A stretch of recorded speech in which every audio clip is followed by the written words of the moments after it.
ברוכים הבאים לפיגסקין כשר, הפודקאסט מספר 1 על פוטבול אמריקאי בישראל.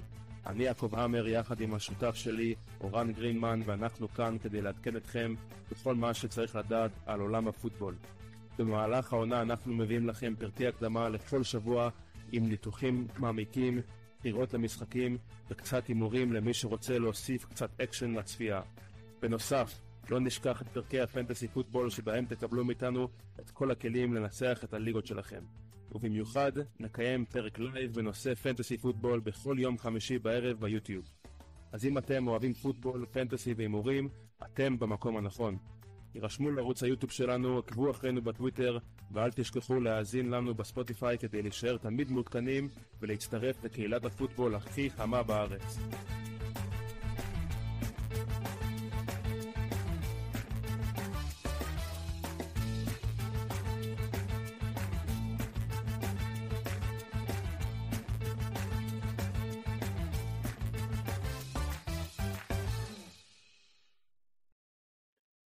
מה קורה חברים? ברוכים הבאים לעוד פרק של פיגסקין כשר. היום אנחנו עם אורח מאוד מאוד מיוחד, אז כדאי לכם מאוד להישאר, עוד כמה דקות הוא יעלה לפה. בינתיים, לפני שאנחנו מגיעים לאורח הזה, ודרך אגב האורח הזה הוא גם הולך לדבר איתנו הרבה על פנטזי פוטבול, אבל גם באופן כללי על פוטבול ועל עצמו קצת, ואיך הוא קשור לעולם הפוטבול ומה הוא עושה בעולם הפוטבול. עוד מעט אני אציג אותו. בינתיים בואו נתחיל קודם כל משהו מאוד מאוד חשוב כמובן. חדשות חברים, קודם כל עונת הפוטבול פה חברים, אנחנו ממש עוד חודש וחצי לפני הקיק-אוף, עוד יומיים מההקלטה הזאת יש לנו כבר את המשחק הראשון של הפרי-סיזן, ה-Hall of Fame Game. האמת שאני בכלל לא יודע מי משחק בזה, נראה לי הצ'ארג'רס אולי והברונקולס, משהו כזה, לא זוכר בדיוק, אבל זה לא מעניין אותי בכלל מי משחק, העיקר שיש פוטבול, יש מה לראות בשישי בבוקר ובהיילייטס קצת, סוף סוף חברים. אבל באמת עונת הפנטזי באמת פה, הדראפטים מתחילים, אתם מתחילים להיכנס לעניינים, למוק דראפטים, אז אם אתם חדשים באמת תעשו לייק לסרטון, תעקבו אחרינו. אם נמאס לכם שאתם לא מגיעים לפלייאוף באופן עקבי, אוקיי, שאתם מגיעים לפלייאוף או שאתם בכלל לא מגיעים לפלייאוף, או שאתם מגיעים לפלייאוף בליגה אחת מתוך 5 ואתם רוצים להגיע לפלייאוף באופן עקבי, אז זה הערוץ חברים, זה הערוץ שאנחנו לא הולכים לפי הרנקינגס, לא הולכים לפי מה שכולם אומרים לעשות, אנחנו חושבים מחוץ לקופסה, וזה השיטה שלי 15 שנים, אני באופן עקבי מגיע לפלייאוף, אין מישהו אחד שמכיר אותי שלא ראה אותי בפלייאוף, לא קיים כזה דבר, בין אם אתם מסכימים עם מה שאני אומר, בין אם אתם לא מסכימים איתי, פשוט אין כזה דבר, כי אני מגיע לפלייאוף באופן עקבי בכל הקבוצות שלי, ואתם יכולים לשאול מי שאתם רוצים. אז תצטרפו לערוץ, תעקבו אחרינו, תעשו לייק, יש פה באמת קהילת פנטסי, גם קבוצת וואטסאפ, אני אשאיר קישור למטה, קהילת פנטסי שגדלה וגדלה לאורך כל השנה וכל השנים, אז כדאי לכם מאוד לעקוב אחרי זה, להיכנס לקבוצה, קבוצה מאוד מאוד טובה שעוזרת לכל שחקני הפנטסי, עם עצות, עם התייעצויות עם אנשים אחרים מעולם הפנטסי, ופשוט אחלה של קבוצה, אז תיכנסו לזה. ובנוסף, כמו שאמרתי, נתחיל מחדשות היום לפני שהאורח יגיע, אז בואו נראה מה יש לנו פה. Xavier Worthy exits Tuesday practice, אוקיי, עוזב את הפרקטיס, מעניין. Xavier Worthy, שחקן שאני לא כל כך מדבר עליו, באופן כללי השחקנים של הצ'יפס אני לא כל כך גבוה לגביהם, זה לא כי אני לא אוהב את הצ'יפס או משהו כזה, או חושב שהתקפה לא טובה, דווקא הפוך, אני חושב שהתקפה מצוינת, ויש שם הרבה השחקנים שיכולים לקבל את הכדור, ואני משתדל בדרך כלל להימנע מסיטואציות שאני לא בטוח במי האחד, בטח שזה דורש השקעה מאוד מאוד גבוהה, שזה כמו רשיב רייס או Xavier Worthy, אז הוא עוזב, גם הוליווד בראון עזב את האימון, אני רואה טוויקס אנקל on Tuesday, בסדר, פחות מעניין. מליק נייברס, injury severely downplayed, אוקיי, אז מסתבר שמליק נייברס קיבל איזה פציעה בכתף, אבל הוא בסדר גמור, ואפילו אומרים שזה לא רציני בכלל, והכל טוב. זה חדשות נפלאות לשחקן שאני מאוד מאוד מאוד גבוה לגביו השנה. מייקל פיטמן sustains groin injury Tuesday, עוד שחקן שאני לא כל כך מעוניין בו, לא חושב שיש שם גם רסיבר אחד מובהק, זה יכול להיות מייקל פיטמן, זה יכול להיות ג'וש דאון, זה יכול להיות חלוקה ביניהם, גם אלק פירס עכשיו אמר שהוא משחק עכשיו העונה על חוזה, הוא לא מחפש עכשיו חוזה, רוצה לשחק העונה ואז לקבל חוזה, יש בזה משהו אולי מעניין, יכול להיות, כאילו, זה לא שאני לוקח את אלק פירס, כן, אבל אולי יש פה איזה משהו שהוא רוצה להוכיח לעצמו שהוא מסוגל ומגיע לו חוזה טוב. בקבוצה הזאת של הקולטס, אתם יודעים, אני גבוה על טיילר וורן, אני חושב שהסיטואציה הזו שאין רסיבר אחד מובהק, זה דווקא יעזור מאוד לטיילר וורן, בוא נגיד שדניאל ג'ונס יהיה סיטואציה יותר טובה בשבילו, אני חושב, אז דניאל ג'ונס יסמוך עליו הרבה. בוא נראה מה עוד יש לנו. סליחה, אני קצת יש לי קצת שיעול, אז תצטרכו להתמודד עם זה.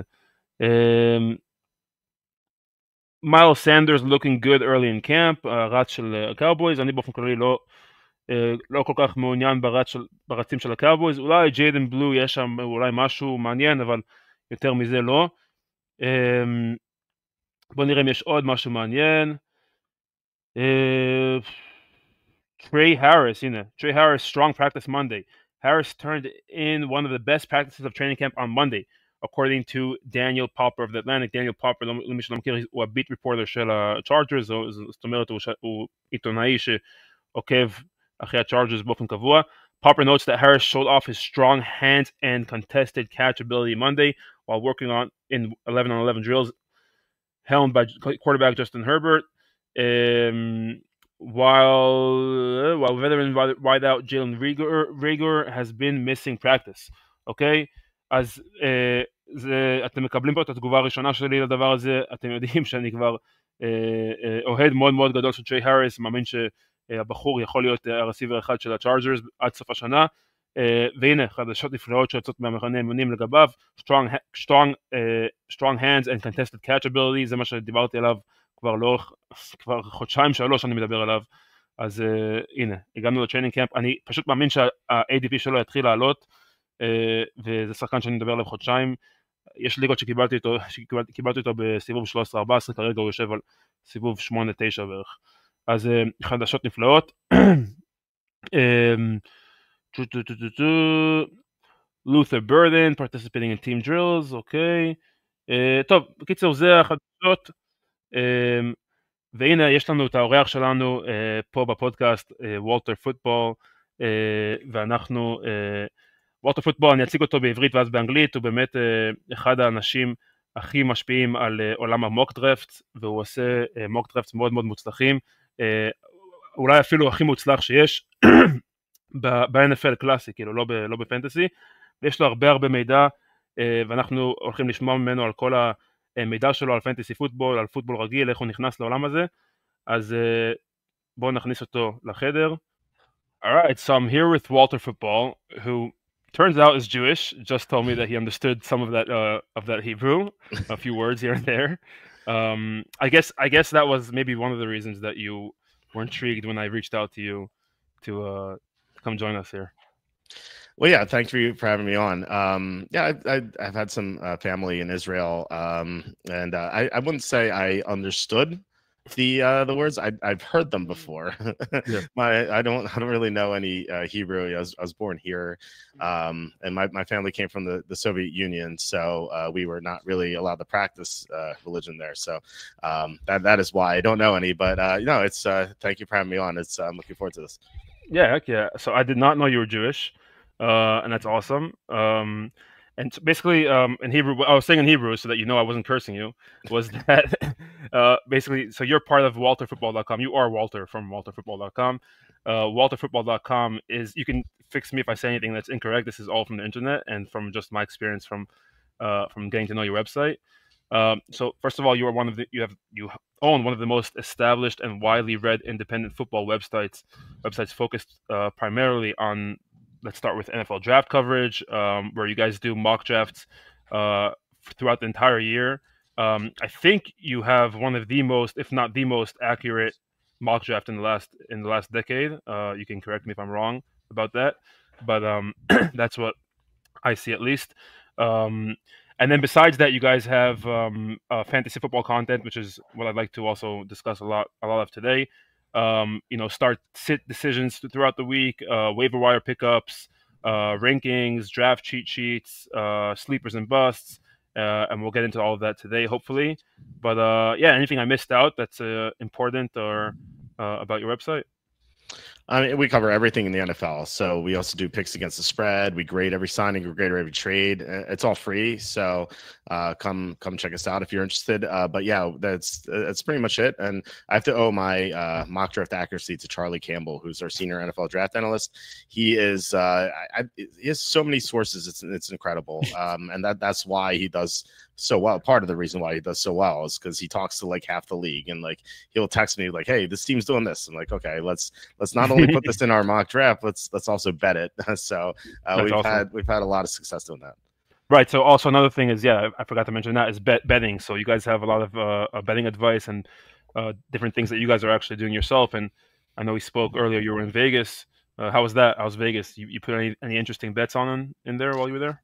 I did. I bet some over under win totals. I was primarily there to enter the Circa Millions and the Westgate Super Contest, which it's basically like the World Series of Poker for NFL betting. So basically, you make 5 picks per week, and whoever gets the most correct by the end of the season wins. It's $1 million at first place. So there's a lot of competition there. The best place I had was 7th in 2020. So hopefully this year I get first place. But yeah, I placed a bunch of bets. I think the most interesting one is Dante Thornton to win Offensive Rookie of the Year at 200 to 1 odds. Wow. It's $50 to win 10 grand. Let's go. That's interesting. It's actually a player I've spoken about not quite a bit. Dante Thornton, I just think, and obviously we're getting him for free right now in redraft leagues, and I think even news came out I think yesterday that he's continuing to impress the Raiders, and he's continuing to practice with the first team, which is to me a bit surprising because I was more of a Jack Beck advocate, but it looks like Dante Thornton is maybe overtaking that position. Yeah, absolutely. So as I said, Charlie he has so many sources, and he has a couple sources, the Raiders. So I asked him just for fantasy purposes, I'm like, well, is this Dante Thornton news real? Because you heard them running with the first team, and this guy is really impressive. He's 6'5", he's really fast. And so like I was like, is this legit? And he said he asked the 2 sources, and both independently said absolutely, like he is the real deal. He is legitimate, and he could be the #1 receiver on that team. Well, obviously, Brock Bowers is the #1 quote unquote receiver, right. But he's the #1 wide receiver on the team. And as a third day pick, you don't see that often, but you have seen that a little bit, like Puka Nacua a couple years ago. He could be that sort of player in his rookie year. So I think he's going to have a great year. I also asked him about Beck, the other rookie that they drafted earlier. And from the same sources, they said that Beck is really struggling. And so I'm not really counting on Beck doing anything in this season or maybe ever. But especially this season, that's what we're worried about. Fantasy, I just don't see him doing it. So I'm not drafting him, but I am drafting Thornton a lot. I've done like 128 best ball drafts so far. Wow. I thought I was doing a lot. I did like 50. Yeah, I've done 128. I draft Thornton every time in the 15th round. So I've been drafting Thornton and Beck every single time, like also like 17, 18 round. I usually am able to draft them back to back in best ball leagues, just like banking on the hope that one of them hits. But it sounds from your awesome sources that that Thornton is on the rise over here. Yeah, absolutely. Awesome. I think Thornton is definitely the guy to take on that team. Which platform are you using? I don't know if you can mention it, but I can mention it because I actually have a partnership with them. It's FFPC. Okay. I use. Okay. They have we have a code with them, and my fans know about that. So it's just the easiest way for me to do best ball is just over there because I can do it on money and everything. But then we also have, besides that, we have a big WhatsApp. I don't know if you guys know what WhatsApp is over in America, but we have a big WhatsApp group for all the fantasy football players in Israel. And over there, people can join and find other people to play with. And it's just a really, really big growing community here in Israel, along with football, obviously. It's funny you mentioned that. I had a conversation with one of my co-hosts on my show. We do a show 4 nights a week on YouTube, and like our fantasy league that we've had since 2003. He told me that, oh, everyone's on WhatsApp, and I'm like, what's WhatsApp? And he goes, well, you're like the only person that doesn't know this. I'm so like, even though I run a website, you think I'm like technologically advanced. I'm not. Like, I don't know anything. I just switched from VCRs like a few years ago. So like I don't know. I know I've heard of WhatsApp. I don't have it. I don't know what it is, but I've been told I should get it. Yeah, I mean, yeah, I have a lot of American family and friends, and a lot of them don't have WhatsApp, so it's all good. Yeah. So first of all, let's go with what besides Thornton, what's some maybe preseason good bets that you recommend getting into? You know, maybe Super Bowl odds, or making the playoffs, or not making the playoffs. Anything interesting on your mind? Sure. Well, another offense rookie of the year, Emeka Egbuka, 40-1. I'm sure we'll talk about him. I love Emeka Egbuka. He's my favorite mid-round fantasy sleeper. I'm taking 7th round, 8th round sometimes. Depends on where I'm drafting. I like him a lot. I think he could have a big year. Team-wise, my favorite over-under win totals are Vikings over, Bills over, and Ravens over. Now, it may seem chalky because those at least the Bills and the Ravens are considered two of the best teams in the NFL, but I don't think people realize how easy the Buffalo schedule is this year. Like, they have the 4th easiest schedule in the NFL. So not only are they great, they have an easy schedule too. I love the Ravens too. They're my pick to win the Super Bowl. I bet them at 13-1 odds using promo codes on various sports books. They're listed at 7-1 in most places, but like you can get like 100% profit boost sometimes. I took advantage of that. I took Baltimore 13-1. So I think they made. I think they're one of 3 teams from last year's playoffs to turn a weakness into a strength. Their weakness last year was stopping the pass. They couldn't do that at all, and until they moved Cal Hamilton from linebacker to safety, and then they couldn't stop the run. So like they added 3 new defensive backs, and now the secondary looks like a strength to me. The other 2 teams, Minnesota and Washington. Minnesota, their weakness was interior blocking. They added 3 new interior linemen, and then Washington, their 2 weaknesses last year were tackle protection and receivers outside of McLaurin, but they added Deebo Samuel, and then they traded for Laramie Tunsil. So those 3 teams look good to me. I bet all 3 teams to win the Super Bowl. Washington at like 22-1. I like them the most. Minnesota I got earlier in the offseason like 41-1. Now they're down to like 30-1 now, or 25-1 depending where you look. So you missed on the value a little bit, but I still like them. And then Baltimore, like I said, Baltimore or Buffalo. I think if you can get a profit boost, get them above 10-1, then I think you're looking pretty good.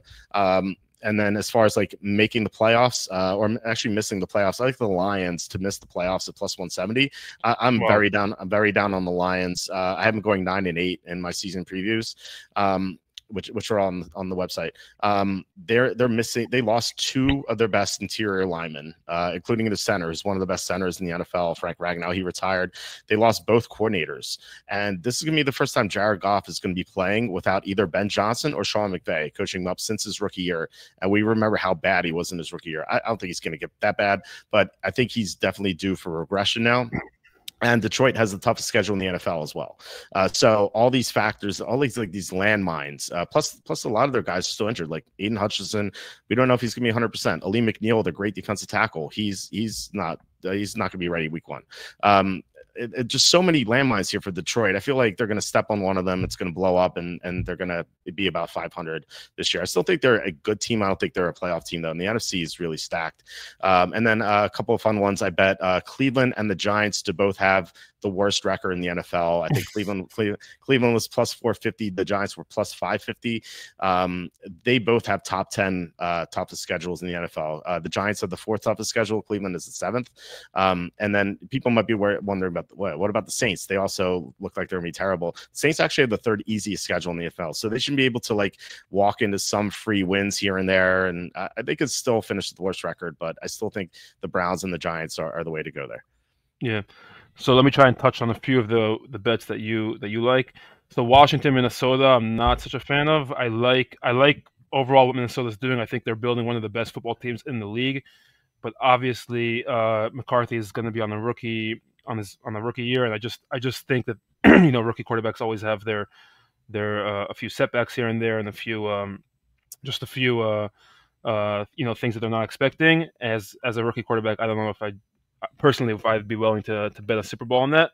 And then when it comes to Jaden Daniels, I love Jaden Daniels, love the talent, love the player, love everything about him. I just think that there's going to be a little bit of a down year for him, in compared to last year, where he had obviously probably the best year ever for a rookie quarterback.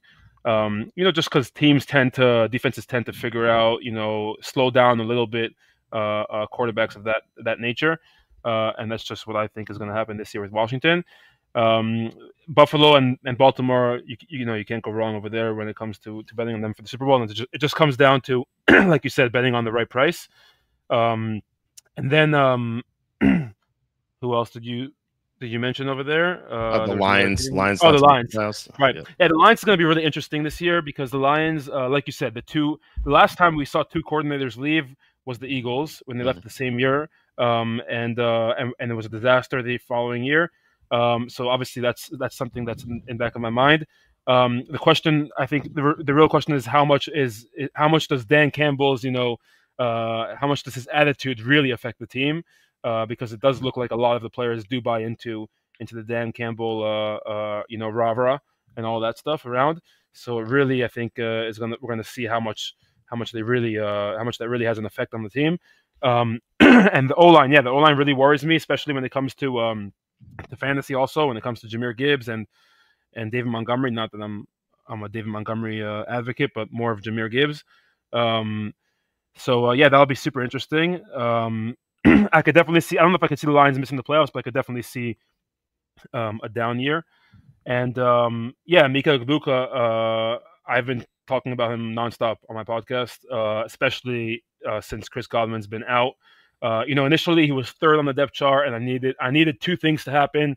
I needed, sorry, I needed in Israel it's like really really hot, and I'm currently in Europe, and the temperature is down, and I'm it's affecting me. I feel like I also got sick on the plane to Vegas, so I'm in rough shape as well. So then since Chris Godwin's been out, and honestly I think that the Buccaneers are hiding something over there, and kind of similar to what happened last year with CMC. And I think he's going to be out at least to the middle of the season. I don't have any sources like you do. I just have a feeling that they're hiding something more serious. And even if not, I mean, the reps he's getting right now in training camp are unbelievable. The talent is there. Everything's there. And, Mike Evans also isn't such a young player, so he can also easily get injured, and then Egbuka, to the moon. Yeah, no, I love it. Mike Evans is going to be 32 next month. He has chronic hamstring injuries. Like, what if he goes down, misses some time? I completely agree with Godwin. I don't have any sourced information on this, but I've been saying on my show, I don't expect Godwin to play like until week 8. So, and who knows, he may not be 100% like McCaffrey. Like you said, he came back, he played 4 games, he was not 100%, then he got hurt again. Like, the same thing could happen with Godwin. And I think the Egbuka pick in the draft kind of mirrors what the Falcons did with Penix, because the Falcons gave Kirk Cousins a $100 million contract, and when they took Penix, you're like, what are they doing? Like, they seem like such a stupid team. I think what happened was they gave Cousins all this money, and then they saw him in practice, and they're like, uh-oh, this guy stinks. We better get our quarterback in the future. We saw that last year. Cousins had a couple of games here and there, but then he had this like 4 or 5 week stretch where he couldn't stop throwing interceptions. He was awful. So now that looks like the pick looks smart. The contract looks insanely stupid. I think the same thing happened with the Buccaneers. The Buccaneers gave Godwin all this money out of nowhere when he suffered like 4 injuries on that one play against Baltimore that Monday night, and he had 2 surgeries in the offseason. And so I think they're like, okay, he should be 100%, but then they watched him try to run around and not practice at all, and they're like, oh man, this guy's done. So they probably drafted Egbuka for that reason. And also, I mean, they viewed him highly, which I agreed with. Like, I thought he was a better player than Matthew Golden. I think he's a better prospect than Tedorow McMillan, who I think was very overdrafted. So I think Egbuka could be the best receiver in this class, or who knows, maybe Thornton. But I love Egbuka a lot. So the 40-1 to win Offensive Rookie of the Year, I like a lot. And like I said, I've been taking him 7th, 8th round every single time. Right. in general, what's your okay? Today I had like a on our WhatsApp group. I had a bit of like a someone was like, I did a mock draft a few days ago, and someone was like, enough with these rookies. You know, you always take rookies. Not that I always take rookies. I do mix it up, but overall, I do really like rookies just because in general they're overlooked because they're rookies, and sometimes if you find the right rookie, it can't just be any rookie. You got to find the right rookie that's sitting in a good place in the depth chart. You know, that has the talent obviously, and all the right pieces around him. There's generally a lot of value when it comes to rookies, and we see every year rookies, you know, winning leagues for people. Last year, Ladd McConkey and Brian Thomas Jr. and Jaden Daniels. This year, you know, who knows who it'll be. But and a few years ago was Puka Nacua, you know, Kyron Williams. So really, every year we do see rookies that emerge and have that success. Is that something that you agree with when it comes to rookies, or are you generally like, you know, just avoiding rookies because of the risk? I definitely don't avoid rookies. Like Ibuka is my second highest drafted receiver in those best ball leagues. I have him in 29% of leagues, so I'm taking him pretty aggressively.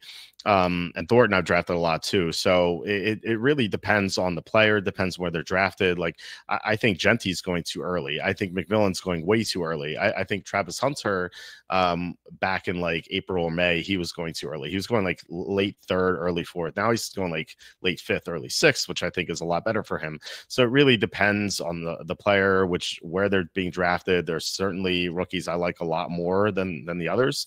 So yeah, I think that you're right. Like it is a good idea to draft rookies. And, I'm all about the upside, you know, like, you know, people worried about like the risk and stuff. And sometimes, you know, you don't want to take like crazy risks when you don't need to. But if I'm doing fantasy football, especially like best ball, which has super high payouts, like I think it's worth it to swing for the fences to see what 100%. You can get.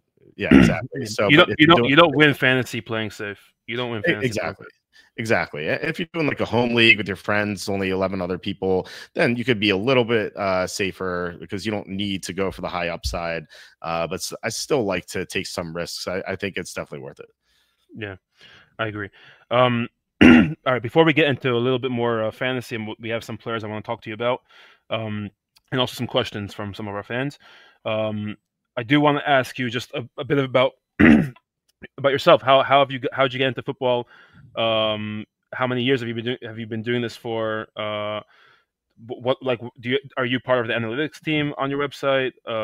You know, just a bit of a background of analytics and what do you look for in general? You know, when it comes to fantasy or in general just a football player.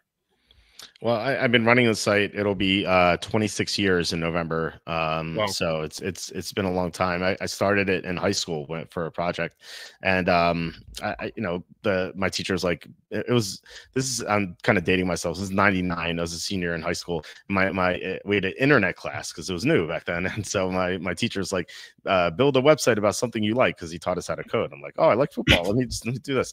And so it became a hobby, and then it became I went to journalism at Penn State, and I was like, okay, I could put this on my resume. And then in 2007, I got a contract offer from that company. I'm like, I could do this full time, like really? And so since 2007, I've been doing it as my full-time job. So about 18 years. It's like, are you from Pennsylvania? Yeah, I was born in Philadelphia. I currently live right outside of Philadelphia. So I've been on the Eagles fan. When I was a kid, I was an Eagles fan. Now I try to be, you know, unbiased. You know, you know, I kind of decided that like when I first started taking this like more seriously, like when I was a fan and just doing this for fun, I was still rooting for the Eagles. But I don't know, and I feel like when I got older, I got kind of jaded too in that regard. You know, the Eagles lost like 3 consecutive NFC championships, and you know, it got kind of exhausting, you know, rooting for them. But then it kind of coincided with me doing this professionally, so I thought that I should be unbiased. We do have, like I said, we do have sources, especially Charlie's sources. I tend to root for them because, you know, if their teams do well, they'll get promoted, and then it'll help us out, you know. But they're also good guys, so I want to root for them to succeed. But as you know, I've employed Charlie since 2010. We've had other employees come and go. But yeah, it's a lot of fun. Like I used to work another job when I graduated college. I was a loan officer for a mortgage company back in 07 or 08. And I used to come home and I used to work on my website for fun, you know? So that's how this started. As far as like analytics and stuff, I mean, like I look at stuff that other sites provide, you know, like Pro Football Focus, for example. Like I watch every game, and sometimes I watch games multiple times, but like you can't really pay attention to a specific, like every specific player, you know, like it's impossible. You have to watch that game like 10 times for that to happen. So, you know, and I've limited time, especially now that I have 2 kids. So I use that, but like I said, we have our sources, and I watch all the games. So it's, you know, it's basically where all my info comes from. Nice. Yeah, so for me, when it comes to fantasy, I'm also not like such a big analytics guy. I was once about to do an analytics course before the war in Israel broke out, but that didn't happen. When it comes to fantasy, for me, I'm more about just looking at the situation, looking at, you know, youth. Sometimes I look at contract year. I don't pay too much attention to that. Depends again on the situation. I look at talent. Again, I'm not such a big analytics guy because analytics are nice, but they can always lead you to a certain point, and a lot of times that's, you know, it's misleading in my opinion. Yeah, it can be data mining sometimes. I think that, you know, it's important to like look at it. It's like it should be like a small piece of the pie. It should be like This should be a bunch of stuff, and it can't be ignored, but you can't completely rely on it either. I think it should be considered a little bit. Yeah, it's such a sport that changes year after year. Like, you know, one coach, one defensive coordinator can change an entire scheme in football. One offensive coordinator, you know, just speaking, you spoke before about Ashton Genty, and we'll speak about him soon. But just the change of Pete Carroll and Deontay Thornton can change an entire offense. So it's it's really super interesting. And so let's talk about some of these players that I wanted to talk to you about. Let's start with Saquon Barkley. You know, Saquon Barkley obviously had that crazy year last year. It's such a hard thing to duplicate, you know, a year like Saquon had. And even if you tell me, like, you know, okay, Saquon Barkley might have, you know, a 20% reduction this year, for me, it's still mostly about the injury risk that we're facing when it comes to Saquon. The amount of workload that he had in the last year, it's just, I don't know. It's just like, for me, it's such a asterisk over there that he might get injured. Especially talking about a player that has gone through injuries in his past. We're not talking about someone who's never been injured before.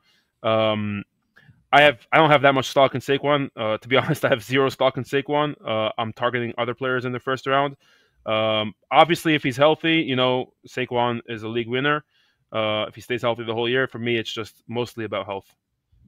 Yeah, I just checked how much I've drafted him. I've drafted him 12% of my leagues. I do worry a little bit about that. You know, he had such a big workload last year. It was a long season. He's doing stuff this off season, like the Madden stuff. I'm not a Madden curse guy, but like it is. Think about it. It's like when he's doing that stuff. It's like when he's like doing stuff for Madden. It's a day that other players are working harder to get better. You know, so I think the Madden curse. I've explained this on my podcast. The Madden curse it's not a Madden curse. It's just that. Usually when you're on the Madden cover, you've reached a pinnacle, so you have to come down from that pinnacle. So that's where the curse comes from. Exactly. Yeah, I mean, there's always regression to the mean and stuff. So yeah, I completely agree with that. But you know, he is.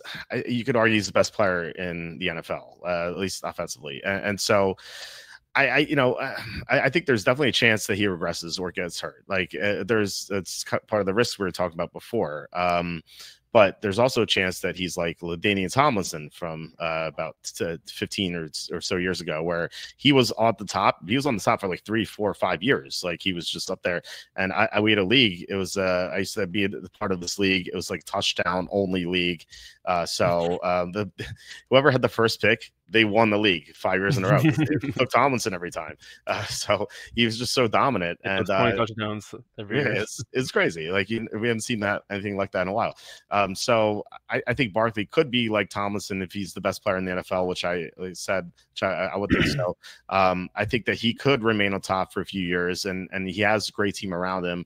The Eagles are stacked. Their offensive line is awesome. They lost Mekhi Becton, but still, I still think they're going to have a great blocking unit. So I'm not opposed to taking Barkley. Like I said, I'm 12% of leagues, but I think there's definitely justification to taking Bijan Robinson over him. Yeah, so for me, I tend to go heavy running back, especially this year. I just feel like there are a lot of receivers that I can wait on and take later. Like we said before, Mika Egbuka is one of them. And for me, the player I'm targeting if I'm picking first is Bijan for sure. Yeah, I've heard that a lot. I could definitely understand it. I've drafted Bijan, I've drafted Saquon, try to like diversify. I think Bijan's safer, but I think Saquon has the higher upside. Yeah, I would agree with that. Okay, second player here is a receiver. We're talking about Davante Adams. For me, it's more about like, it's about Davante versus Puka. Okay, because Puka right now is going first round, and Davante's going third, and obviously it's like people are. I mean, the rankings are telling us that Puka is the one there, which I'm not so sure about. I think Davante Adams, with his experience and his talent, and last year he had a pretty decent year with the Jets. Besides the games he missed, I get he's getting an upgrade at quarterback now. Stafford is currently dealing with an injury, but banking on him playing week 1, I do see. I personally would be going more towards Adams as opposed to Puka in the third round. I think there's more value there, especially a guy who's more of a touchdown scorer when we're talking about Davante Adams. And Puka, I think, only had like 2 touchdowns last year or something like that. Yeah, it's not a big touchdown scorer. Yeah, his touchdown total was low, but that could we could see some adjustment there and going back to the mean. Davante Adams, the age is the issue. Like he's gonna be 33 in December. So I usually don't like to touch receivers that are 32 plus, but he profiles as the type of receiver who can play well into his mid 30s, kind of like an Anquan Bolden. I feel like they're kind of similar players. So I could see Adams doing very well this season. I'll still prefer Puka Nacua. I haven't drafted Adams very much. I've drafted him 2% of my 128 drafts, and it's not because I hate him. It's just because like there are like always like 2 or 3 guys I'd rather have over him, like a Jackson Smith and Jigba. He has more upside. Marvin Harrison Jr., even though he struggled last year, I think he has more upside. Omarion Hampton, rookie for the Chargers, different position, but like he's going in the same range. So I'm taking him over Adams. So it's usually or Jane Daniels, like I'd rather have Daniels over Adams. So like it's like if Adams' ADP was like a little bit lower, if it was like instead of end third round, if it was like mid 4th round, I probably would have a lot more of him. It's just like I just like a couple of other guys a little bit more. Yeah, I agree. So personally, I don't have either Adams or Nacua on my teams. I also, in general, I tend to stay away from like situations where, especially like in fantasy, they pretty much tell you the situation where like a player is being drafted, like a receiver is being drafted one round after the previous receiver, like here, like Davante Adams and Nacua or Jamar Chase and T. Higgins. I try to go after like the receiver where I'm like getting the clear receiver, the clear one receiver. So in this situation, it's like a little bit less unclear for me. Yeah, that's that for Davante Adams. Next player I wanted to ask you about was Devon Achane. So Devon Achane, look, I like the talent. I do kind of feel like he's reached a bit of a pinnacle last year. Definitely like the worrying thing here is Tua. When Tua's injured, he's pretty much like Devon Achane is completely completely not there. So Devon Achane right now is going, I think, beginning of the 2nd round. I've seen him even go in 1st round in some drafts. What do you think about Devon Achane? So I worry about someone attached to Achan, and it's not really to it. It's Mike McDaniel. I really don't trust Mike McDaniel, his ability to work in his best players when Tua is injured. Like we saw that last year, like when he had different quarterbacks playing. Like there was one game at Seattle, I think it was week 3 or week 4. Alec Ingold, their fullback, had as many touches as Tyreek Hill and Jalen Waddle combined in that game. Like the game plan made no sense. And so whenever Tua's out, I really don't trust Mike McDaniel. And like obviously Tua being out is a big part of that. So I think Achan is probably, except for maybe Christian McCaffrey, is the biggest risk reward guy in fantasy this year. Like Achan could win your league. Like he just has so much explosive ability. And like think about like how different his 2 seasons were. His first season, he was ripping off like 80-yard runs like all the time. And then last year he couldn't run because the offensive line sucked, but he was catching so many passes. Like, what if those two meet in the middle? Like exactly. Like they lost Terran Armstead, but they signed James Daniels, who is better. That's better for the run blocking. So like, what if Achan is ripping off big runs and he's catching tons of passes, because the pass protection is still not going to be good. So I think the Achan could be the top player in fantasy this year, but like you said, there's risks. Tua probably get hurt. Mike McDaniel, don't trust him. Achan could get injured. He's only like 180 pounds. So like there's so many risks with Achan. But I wouldn't take him in a home league until unless he like fell to the end of the second round. But in best ball, I'm taking him early second round. I have him in 9% of my leagues. Okay, cool. There's also Jalen Wright, who I think last year was a rookie, and he's also, a speedster. He likes the speedsters. Mike McDaniel's in the offense, and there's some talent there, and there could be some value there in fantasy for Jalen Wright. Yeah, I've taken Wright in 39% of my leagues. Oh wow! I love these round 11 to 16 running backs who, like, if they're just one starter or injury away from just winning your league. So I take like 3 or 4 of them each draft. Yeah. So that's usually like the opposite. Like so I usually go running back heavy, so I don't have to like rely on an injury. Let's say I do like to take 1 or 2 running backs in those rounds, like a Trey Benson I like a lot this year. But that's why I like to go heavy running back, so that I can just like feel safe in that position. Next player I want to talk about here is T. Higgins. Okay, so first of all, I'm a Bengals fan. So just to get that out of the way, because I can't stand T. Higgins in fantasy. I just think his price is, especially this year, is just way overvalued. He's coming off a pinnacle year in so many of his numbers, in touchdowns, in receptions, in targets. I just see like a regression here for T. Higgins coming off round 2. I think it's just the highest price we're ever going to get him in fantasy football is round 2, and I'm just not willing to pay that price. I think just overall, I think the defense is going to be better this year, so that will automatically kind of cause the offense to slow down a little bit this year overall in Cincinnati. So the defense is going to be better just because it can't get worse. It was just so bad last year. So yeah. So I don't know. There's other players I like there. I think T. Higgins is just like, one year they were very high on him. He was like going in the second round, then he got injured. Then last year he was going in the 4th round. Then now he had this pinnacle year, and now he's going in the second round again. So what do you think about T. Higgins? Well, I will not take him in the second round. I think that's too early. There's too many other guys I like in the second round. But mid-third, I've taken him mid-third. So it really depends on like if he falls a little bit. So I have mild interest in him. I'll disagree on the Bengals defense. I think they could be worse. So I'm sorry to tell you that. As you being a Bengal fan, but like what if Trey Hendrickson doesn't play? Like suddenly that. Like they weren't the worst defense in the NFL last year. The Panthers were. Like they could easily be the worst in the NFL this year, and so they might have to throw a lot more. And like Higgins had 105, 110 targets in 12 games. Like he could have 150 plus this year if he plays all 17 games. So like I said, late second, a little too rich for me. But if he falls, sometimes he falls in these best ball drafts like mid-third, then I will take him there because especially because you can take Joe Burrow in the 4th round and have a good stack there. Yeah. I definitely like stacking quarterbacks with receivers, and I could see something there, but I'm just not. I don't know. There's other players I like in those rounds.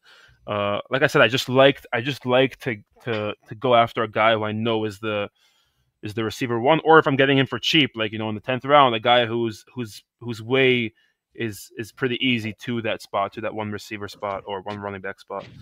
Our next guy over here is Kyron Williams. Kyron Williams is also a guy I've spoken about quite a bit here.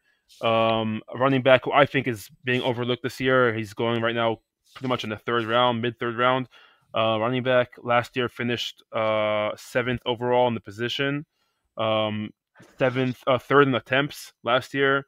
We're getting here a workhorse who has a lot of upside, in my opinion. Last year, people were talking about Blake Corum that might steal the role over there, and complete no-show was all it was the Kyron show. And I like Kyron Williams a lot in the third round. I think you're getting a workhorse running back who, like I said, that's just a lot of upside. Yeah, we're talking about guys who would draft over Devontae Adams in that range. Like Kyron Williams is one of them. I just kind of slipped my mind, but I think that he's definitely someone to target, like late third, early fourth. And there's always a chance that I don't think we'll see Blake Corum, but like Jarquez Hunter is another guy. Like they drafted him, and Sean McVay this was not like he was interviewed. Like I don't know if he's heard that clip, but during the draft when they took him, and he was like, "That's the one guy I wanted today." And so Jarquez Hunter gives him something different. So Kyron Williams could see a slight reduction in the workload. There's an injury history too, so these are a couple things that could worry me. So like he's not like at the top of that range for me. Like it's like Jackson Smith and Jigba or Marion Hampton. I'd rather have those guys, but Kyron Williams is definitely on that list as players I've taken in the late third, early fourth. Yeah. It'll be interesting also to see with the contract. I know right now he's trying to get a new contract. Like it'll be interesting to see how much the team really believes in him. If he gets like a big ass contract, that'll be like super interesting to see what if he gets like a massive contract, then we're like talking about a guy who the Rams obviously really, really believe in as their guy. So I think that'll say a lot. Next guy here is another receiver, Ladd McConkey from the Chargers. So Ladd McConkey, I was very high on last year, won me a bunch of leagues, just because of the situation there. There was no one there last year as a receiver one. This year, I think the situation is different, and he's also, in my opinion, reached the pinnacle, and he's going, in my opinion, he's going too high. They added in Trey Harris there, Omarion Hampton, who can catch passes, Najee Harris. Personally, I just think there's a price to pay here when it comes to Ladd McConkey. What do you think? Well, if he's going like mid-second, late second, I would take him sometimes. I've taken him 14%. I'd rather have like A.J. Brown or a different position, Bucky Irving, but I don't mind McConkey. I know they added some other players, but they did lose Joshua Palmer as well. They tried to add Mike Williams. He's gone. He retired. We'll see what the two rookies do, Trey Harrison and Keandre Lambert-Smith. But at the same time, I can see McConkey just being like Justin Herbert's like safety valve, as kind of like a Wes Welker or Julian Edelman was for Tom Brady. Like I think he's going to have a ton of targets. Like I don't really see his target share going down. Now maybe you see other targets like the end zone and stuff like that. Yeah, Trey Harris can make some big plays potentially, and I've interest in Trey Harris, taking him in like the 10th round or so. And Lambert Smith, if I draft Herbert, I take Lambert Smith in like the 20th round. So I can see some potential there. And one thing I don't like is that the Chargers are so run heavy. They drafted a running back in the first round. Some teams don't do. So there is, I think there might be a little bit of a reduction for McConkey, but I still think he's going to have a really good year. But like I said, I would take some other guys over him in that range. But if he falls to me and like all those guys are gone, I don't have an issue taking him like probably like 206 to 209 range or so. Yeah, I like the value of Trey Harris. Like, give me Trey Harris in round 10 over McConkey in round 2. I just like I like the talent, especially now in training camp. There's a lot of news coming out about Trey Harris that he's as advertised with the hands and the contested catch ability. So I'm all over that. I'm all over Trey Harris. Look, do I think Trey Harris will be the one? Who knows? Time will tell. But Trey Harris, could he be the one? Yeah. Heck yeah, I think he could be the one. I think he could pass Ladd McConkey, and we're getting him in round 10. Sign me up. Yeah, I've just checked that. I took Trey Harris in 16% of my drafts. I took McConkey in 14%. So I do like Harris a little bit more, and where he's being drafted at least. Yeah, exactly. Yeah, it's all about value. It's about where you're getting the players. So exactly, I do think there's a lot of value there when it comes to Trey Harris. And also, I think the Chargers, kind of realized they made a mistake when it came to Quentin Johnston, and they trying to repent for that mistake. Yeah, those TCU receivers didn't really work out. We talked about before, he's struggling. We have Quentin Johnston, and the Eagles took Jalen Reagor over Justin Jefferson. So not a good look for TCU. No. All right, 2 more running backs over here. Let's go. Okay, this is probably one of the most interesting players in fantasy football this year. We're talking about CMC. I'll leave it to you. Where are you with CMC this year? Well, I said earlier, like Achane is probably the second most risk reward. Like Christian McCaffrey, probably the highest. Like he could, if he lasts the whole year, like he could win your league for you. But he will win your league for you, right? Especially because you're not taking him at 101 like you were last year. You're taking him 108, 109, something like that. But at the same time, like, is he going to play? I heard a stat that like since 2020, he's missed 43% of his games, which is absolutely frightening. And he has chronic. Sorry, my phone's going off. He has chronic Achilles tendonitis. So, like, I'd be shocked if he plays all those games. He's 29. Man, I've taken him in like 5% of my leagues, I think, just to see what like a McCaffrey team would look like. I do a lot of these on stream, and I'm like, hey, let's take McCaffrey. Let's see what happens.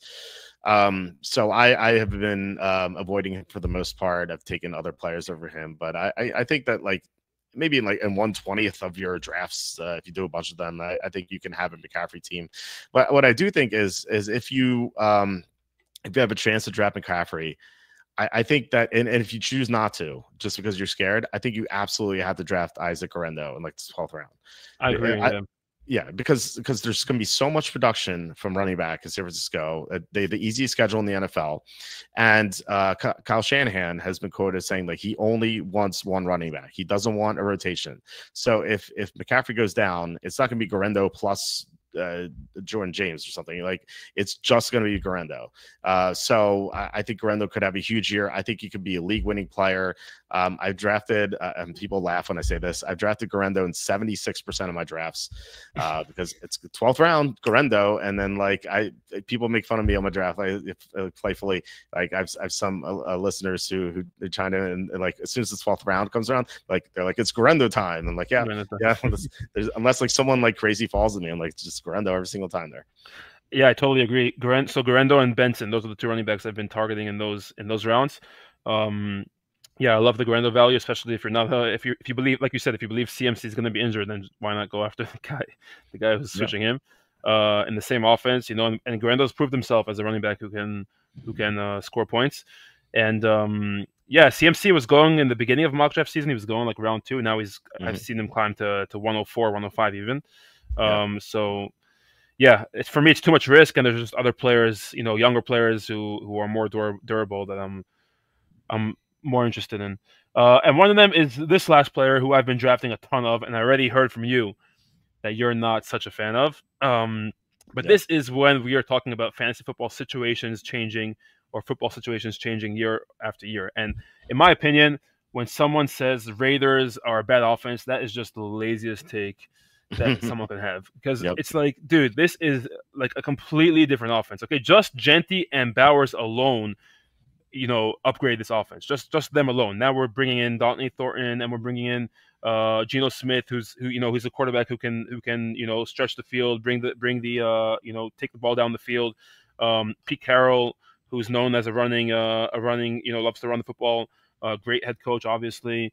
So it's just a completely different offense. Now we're talking about Genty, who's a freak athlete. When you have a better scouting report than I do, but the scouting report on him is just it's pretty complete. Besides, like maybe his size is like a little bit small, but not by a lot. So he's just a running back that I'm totally all over. And then when it comes to depth chart, Raheem Mostert, who's 33, I think he's turning 34 before the season or during the season. 34 running back, Raheem Mostert is behind him, and then McCormick, Sincere McCormick. I mean, who the heck knows who that guy even is? So there's just no one here that's really like threatening me. Okay, week 1, maybe Genti won't go off. Maybe I'll have to wait for week 2, week 3. But I see like just a complete workhorse, talented running back here, improved offense. I'm all over it. Yeah, I mean, I had Charlie Campbell on my show about a week ago, about a week ago, and he put out a video, and I the reason I had him on the show, I was like, Charlie, I have to get you on the show because he said something that like I think that most fantasy players would disagree with. He said he wouldn't draft Genti until the 3rd round, and I was like, okay, because Genti's going like mid first, and like I think like Charlie would be surprised. Excuse me. Charlie would be surprised that like he's going 1st round, and so Charlie explained like he may not be fully integrated into the offense like right away. Like think about rookies like 2 years ago, Bijan was going 1st round, and he just sorry. You're good. We're me and Wouter we're in the same boat. Yeah, this I feel like this woman got me sick. She had like 5 kids on the plane. Anyway, so he said like Genti, he would be surprised if he plays 3rd downs. You know, and like the trust factor with the rookie is just may not be there right away. Like you're talking about week 1, we see like the first month, like Mostert just might be like this annoying mosquito that like flies around you, and just like Genti owners be like, I can see like the thing is with the Falcons. Sorry to cut you off, but if the Falcons, Arthur Smith, first of all, he was like the biggest moron for what he did over there because it was like clear who the talented back is. But then like, okay, so Algier was like a young guy. He ran for 1,000 yards in his rookie season. You know, he was able to carry a bit of that load. But here we're talking about Mostert. I mean, I really don't know how much Mostert can carry. He's 30, turning 34, like we said. Yeah, no, I mean, like I agreed. Like Genti's much better right now. I mean, Mostert had a good season 2 years ago, but like now that he's in his mid-30s, we may not see that. It's just that I don't think the Arthur Smith thing is kind of it's kind of like a freak phenomenon. Like Pete Carroll has a history of not using rookie running backs. Like they drafted Rashad Penny in the 1st round, Seattle, and he was barely on the field. Like Pete Carroll has this history of doing this. He's a little stubborn, and he just doesn't trust rookies. Now, I do think Genti is a different animal. Like he's very talented, and so I think eventually it's maybe second half of the year, like he really takes off, and just Mostert's kind of like left behind in the dust. But I think first 3, 4, 5, 6 weeks, like we could see like Genti having like 18 carries and most are having like 12, and like people who own Genti are like, why is this Mostert guy getting 12 carries a game? Like give Genti the full workload, and eventually it'll happen. But I think like first half of the year, especially in like 3rd downs as well, like Genti heard like not being on the field on 3rd downs. From a 1st round running back, I want my running back to play all 3 downs. So 100%. Yeah, I have not been drafting Genti in the 1st round. Now if he falls to like 203, 204, 205, I have no issue taking him there. I would rather have some other running backs. Like I'd rather have HN. I think his upside's higher. I'd rather, even like people disagree. I don't know, maybe you'll think I'm crazy. I'd rather have Bucky Irving. I think Bucky Irving is going to have an amazing season. I'd rather have Irving over him. So I'm just taking, like, if Irving's always going to be there when Genti's there, I'm just taking Irving over him. Taking AJ Brown over him. So yeah, I don't know. I feel like I said before, there's a time and a place for rookies, and some of them go late. It just feels like Genti's been pushed up a lot, where like people are recommending him in the 1st round. I've heard some people recommend him as the number 1 overall player, and I don't agree with that. I think it's a little preempted to do that. I think his 2nd year he could be the RB1. He could be the number 1 in fantasy. I just think as a rookie, the trust isn't going to be fully there, because for running backs, like pass protection is so important. And there has to be a level of trust with a player like that. Yeah, look, in general, I don't think Genti is 1 overall. For me, it's Bijan. I do go robust RB. I try to go heavy running back. So when I do take Genti, I do back him up with 2 workhorse running backs. So I do kind of feel maybe a little bit more comfortable if I was going Genti and then receiver, and then taking a running back in the 4th or 5th round, my 2nd running back. Then I probably would feel a little bit less comfortable. But because my strategy is usually heavy running back, I do kind of feel comfortable, with a Genti and then the Bucky Irving, like you said, and a Kyron Williams, and then hopefully Genti. Like I said, I also don't think it'll happen week 1. It wouldn't surprise me as a Genti advocate. Wouldn't surprise me if he's getting the Bijan treatment, week 1, 2, 3 kind of thing. But like I said, I don't know. I feel like I'd be missing out on a big rookie year for Genti if I don't take him. And like we said, risk, gotta take risks. For me, a Genti is a risk I'm willing to take 100%. Yeah, well, absolutely. I mean, I definitely agree with taking risks. I understand the FOMO too, because he could have a huge season. One thing to note is that he had a big workload last year for being a collegiate player. He was like upwards of like 400 touches. So that's a little like, if he wasn't so young, I'd be worried about that too. I don't think it's really necessarily going to play as a factor in the season. And maybe the lightened workload at the beginning of the year is actually going to help him stay healthy. So, and also last thing about Genti, and I found this interesting. Pete Carroll's son is the run game coordinator with the Raiders, and so you think about it, and this will play. This is like a feather in the cap for you and anyone else who likes Genti. I think that like if Pete Carroll wants his son to get an offense coordinator job, like what's the easiest way? Is to have Genti being the league's leading rusher, right? So yeah, gotta bring in the politics. Yeah, heck yeah, exactly. Yeah, I didn't know that. That's good information. But yeah, I agree with that. So, okay, so those are the players. Let's bring in I'll get two fan questions here that people asked me prior to the show, if that's okay with you. Sure. Okay, so one guy asked, there's a lot of wide receiver 1-2s or 1A 1Bs that kind of like no one really knows who's the one there. So he gave a few examples. I'll ask two, the two that I like. Let's say. So let's start with Khalil Shakir and Keon Coleman. I personally think there's more value with Keon Coleman. I like the upside there. I like the talent. I think he's put on weight in the offseason. Like it looks much better. I think the cheaper price here with Coleman is better value. Yeah, it's funny that everyone's talking about like Shakir or Coleman, and then like the other day we heard a positive report on Joshua Palmer, which like I like that was one of the guys that got wrong last year. I thought Palmer would be a good player for the Chargers, and he was a complete no-show.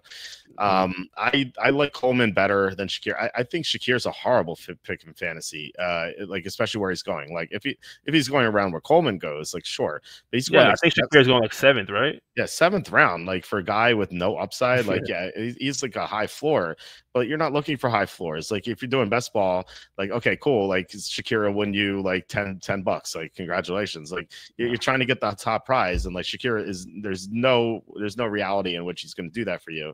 Whereas like Coleman, like yeah, he's a lower floor for sure. But if he meets his expectations, then he could have a great year.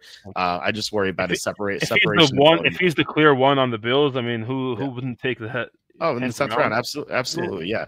But I worried about his separation ability. I don't know if he's ever going to succeed. I heard about him putting on muscles, so I have drafted Coleman here and there. I don't think I've drafted Shakir once. I may have done so when I've had a guest on my show, and I always let my guests do odd rounds or even rounds, and we rotate. And so like maybe one of my guests recommends Shakir, so I see that he's less than 1% drafted for me. So I definitely agree with Coleman. Yeah. All right. Another duo that's kind of unclear who's the one there. I think. Okay, so it's RJ Harvey or J.K. Dobbins. I do think they brought J.K. Dobbins in as like that maybe veteran presence or take a little bit of the load off of RJ Harvey. Overall, I do think RJ Harvey will finish the year as a 1. But where do you lean on that? Well, I talked about how Kyle Shanahan wants a solo running back. Like Sean Payton's the opposite. He wants multiple running backs. That's what he had. Remember that one year in New Orleans when Alvin Kamara and Mark Ingram. I think that's what he wants here. I think he wants Harvey to be his Kamara, and I think he wants his Dobbins to be his Ingram. And so I think you're going to have an annoying situation where you're going to have 2 running backs. I don't think there's a clear one, and really you have to worry about some of the other guys on that roster too, like Beatty and Bidet, I should say his name is, and then Estime. Like there's even if Dobbins goes down, which is like almost a sure thing that he's going to get injured at some point. There's still running backs there, you're saying. Right. That's still going to be multiple running backs. I don't think that Harvey is ever going to be the clear number 1 there this year. Maybe down the road when he gets more experience. But again, like you have to worry about the pass protection issues. Harvey is graded as being a poor pass protector, so like he's never going to be on the field on the 3rd down. So you have to worry. You have to worry about that. Now he has explosive ability. He could have some big games.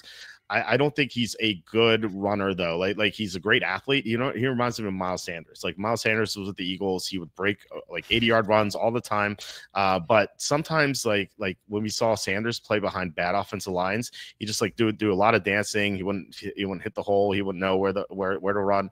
Like Harvey's the same, because Harvey's not like a pure running back. That he was a former quarterback who turned running back, and like I like maybe he learns and maybe his running IQ improves throughout his career, but like right now he does like a lot of dancing and stuff like that, and I think he could frustrate the coaches. So despite the explosive ability, like Harvey's just not a guy I've drafted at all. I haven't taken Harvey a single time. Right. Yeah, so you think it'll be like a worse situation than the Lions, let's say, or like, you know, because the Lions also obviously have their duo running backs. Well, yeah.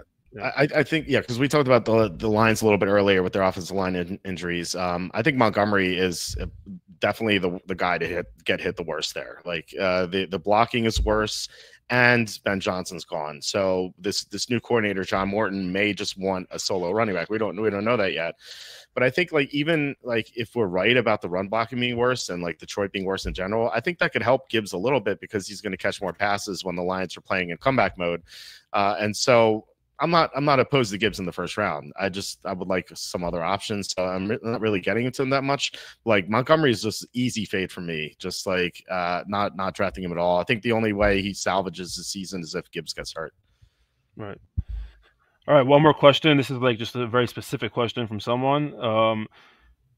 Cam Miller in a deep Superflex Dynasty League. Who was the name? Cam Miller. I also had to look it up. It's all good. I also had to look it up when I saw this question. I didn't know what team I guess that's the answer. He's a rookie quarterback for the Raiders. Yeah, no, I remember him in college. I didn't know what team he was on, so I had the Raiders. I had to look that up. Quarterback for the Raiders, 6th round pick. Yeah, 6th round. Yeah, so you're good. I also have to look that up. It's all good. Yeah, no, I do remember having him in my mock draft. I just don't remember which team took him. So Dynasty Superflex. I mean, he's the third quarterback on the team. I think you could do better than Cam Miller. Yeah. If you're like a big Cam Miller fan and you're like, you really want him on the team, sure. Like, you know, Geno Smith is getting up there in age, and like Geno Smith's a like mediocre quarterback. Like he's probably the most average quarterback in the NFL. So could he? He's a 6th round guy. Like how many 6th rounders not named Tom Brady have we seen? We seen work out in the NFL? So, well, maybe he's the next Brock Purdy. Like he is not quite Mr. Irrelevant, a little bit more relevant. But I don't know. Like if you have a good look, if you have a good beat on this guy and you think he's gonna be really good, and like look, there is a scenario in which Geno Smith gets hurt, Cam Miller steps in and looks good, and he Wally pips Geno Smith, and and the rest is history. But like even if that happens, which is like very unlikely, even if that happens, like is he going to be even good in fantasy? Like I don't know. I personally wouldn't do it, but look, if you're a huge Cam Miller fan, go for it. Right, that'll be the only Cam Miller question. All right, Walter, I appreciate it. Appreciate the time. Absolutely.